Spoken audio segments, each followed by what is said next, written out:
The rain hammered against the windows of our Chicago apartment, mirroring the storm raging inside me. It had been brewing for weeks, a gnawing unease that Id desperately tried to ignore. I'm Quentin, a 44-year-old systems architect. My life with Isolde, or so I thought, was perfect. We had been married for 15 years, a milestone wed celebrated with a trip to Italy, a trip that now felt like a cruel joke. It started subtly. Isolde, a vibrant and outgoing marketing manager, became withdrawn. Her laughter, once a constant melody in our home, faded into a strained silence. She spent hours on her phone, her fingers dancing across the screen with a furtive energy that made my stomach churn. When I asked her about it, she'd brush me off with a tired smile, blaming it on work, a demanding new project that required her constant attention. I wanted to believe her desperately. Doubt, however, is a relentless parasite, and it had burrowed deep into my mind. One evening I came home early, a rare occurrence. I had managed to fix a critical bug in our system, a victory I was eager to share with Isolde. As I unlocked the door, I heard voices, muffled but distinct. I paused, my hand frozen on the doorknob. It wasn't just Isolde's voice. There was another, a man's, low and familiar. My heart pounded in my chest as I pushed the door open. The scene that unfolded before me was like a punch to the gut. Isolde was in the living room, locked in a passionate embrace with Lucian, our neighbor, a man we'd known for years, a man I considered a friend. Their faces were flushed, their bodies intertwined. The air crackled with a raw, animalistic energy that made me want to vomit. Time seemed to slow to a crawl. The blood drained from my face, leaving me cold and numb. I stood there, paralyzed, unable to speak, unable to move. Isolde and Lucian broke apart, their eyes widening in horror as they saw me. The silence that followed was deafening, broken only by the frantic beating of my own heart. "Quentin," Isolde whispered, her voice trembling. "It's not what you think, not what I think," I managed to choke out, my voice a hoarse whisper. "I am standing here watching you with another man in our living room. What else am I supposed to think?" Lucian stepped forward, his face a mask of shame and guilt. "Quentin, I am so sorry." "This shouldn't have happened, sorry," I repeated, the word laced with venom. "Sorry, that's all you have to say. You betray me, you betray our friendship, and all you can say is sorry." I wanted to scream, to lash out, to destroy everything in sight, but I couldn't. I was too stunned, too hurt, too utterly devastated. The woman I loved, the woman I had built my life with, had just shattered my world into a million pieces. "How long?" I asked, my voice barely audible. "How long has this been going on?" Isolde hesitated, her eyes darting between me and Lucian. "A few months," she finally admitted, her voice barely a whisper. "A few months." The words echoed in my mind, each syllable a fresh wound. A few months of lies, of deceit, of betrayal. A few months of me being a fool, oblivious to the charade being played out behind my back. I turned and walked out of the apartment, leaving Isolde and Lucian standing there, frozen in their guilt. I didn't know where I was going, I didn't know what I was going to do. All I knew was that I couldn't stay there, not for another second. I spent the next few days in a haze of shock and grief. I checked into a cheap motel on the outskirts of the city, a place as bleak and desolate as my own soul.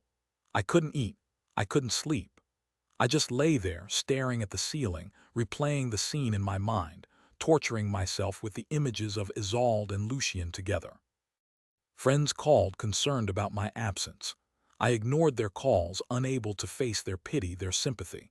I didn't want to talk, I didn't want to explain. I just wanted to be alone, to wallow in my misery. After a few days, the initial shock began to wear off, replaced by a burning rage. How could she do this to me? How could she betray me so callously, so completely? I had given her everything, I had loved her with all my heart, and she had repaid me with lies and infidelity. The rage fueled a desire for revenge. I wanted to make her pay, to make her feel the same pain that she had inflicted on me. I wanted to destroy her life, to tear down everything she had built. But as I sat there, contemplating my revenge, I realized that it wouldn't bring me any satisfaction. It wouldn't erase the pain, it wouldn't heal the wounds. It would only make me as bitter and as broken as she was.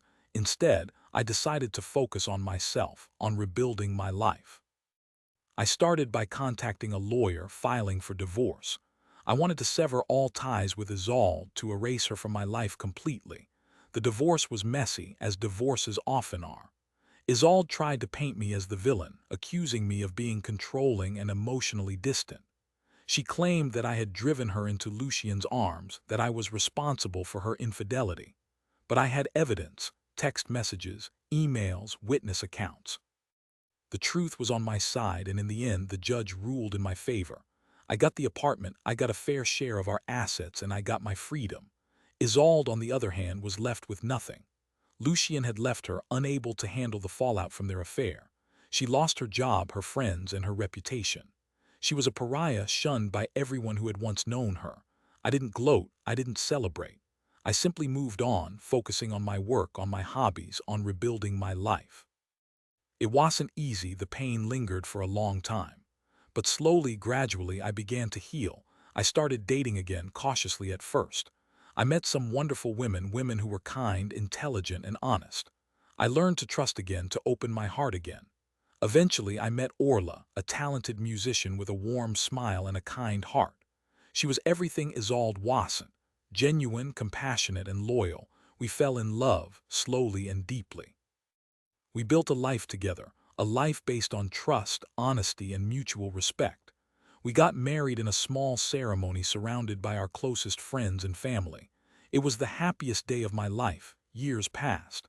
I rarely thought about Isolde. She had become a distant memory, a ghost from a past life. One day, however, I received a letter. It was from Isolde. I hesitated before opening it, unsure if I wanted to dredge up the past.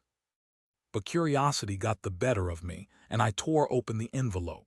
The letter was a confession, a plea for forgiveness. Isolde admitted that she had been wrong, that she had made a terrible mistake. She said that she had been selfish and foolish, that she had taken me for granted. She acknowledged that she had destroyed our marriage and that she deserved everything that had happened to her. She wrote about her struggles, her loneliness, her regret. She said that she had never stopped loving me, that she still thought about me every day. She begged me to forgive her, to find it in my heart to offer her some measure of redemption. I read the letter with a mixture of emotions: pity, sadness, and a faint flicker of anger. But mostly I felt nothing. The Isolde I had loved was gone, replaced by a stranger, a broken and remorseful woman. I didn't respond to the letter. I didn't know what to say. Forgiveness wasn't something I could offer, not after everything she had done. But I also didn't want to hold on to the anger and resentment any longer. It was time to let go, to move on completely. I showed the letter to Orla, and we talked about it for hours. She was understanding and supportive as always. She reminded me of how far I had come, of how happy I was now. She told me that I didn't owe Isolde anything, that I had every right to close that chapter of my life. I took Orla's advice. I filed the letter away along with all the other memories of Isolde. I focused on my present, on my future, on the woman I loved. I never heard from Isolde again, and I never sought her out. She remained a ghost, a reminder of a painful past that I had finally overcome. My life isn't perfect, but it's good. I have a loving wife, a fulfilling career, and a sense of peace that I never thought I would find again. I learned a valuable lesson from my experience with Isolde: that love isn't enough, that trust and honesty are essential, and that sometimes the best revenge is simply moving on and building a better life. Years later, I was at a conference in Miami when I saw her. Isolde.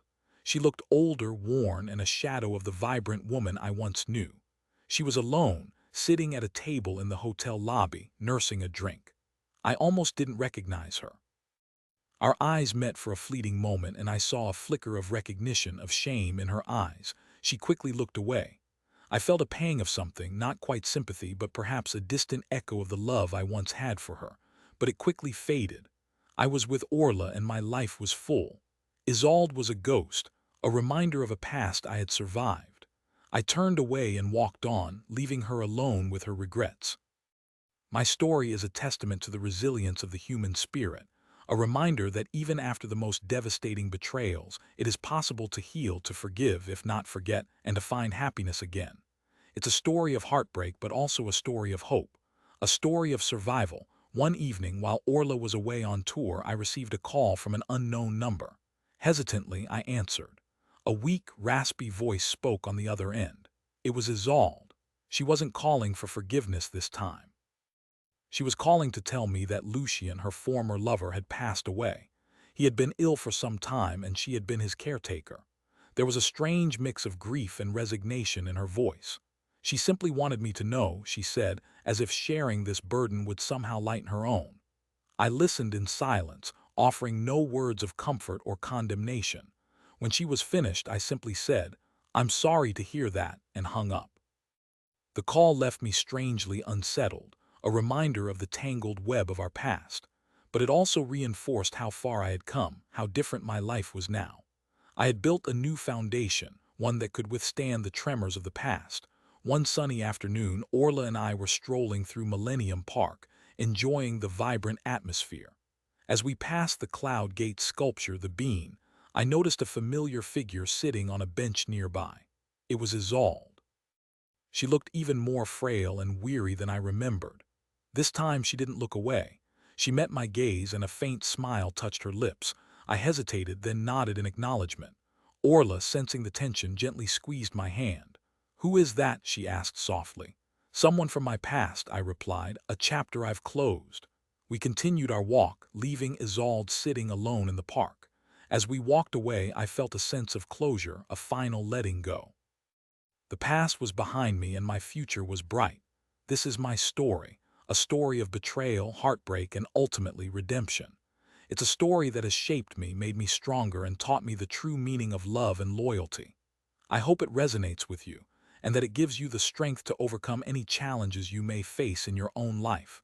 Remember, even in the darkest of times, there is always hope. Never give up on yourself and never stop believing in the power of love.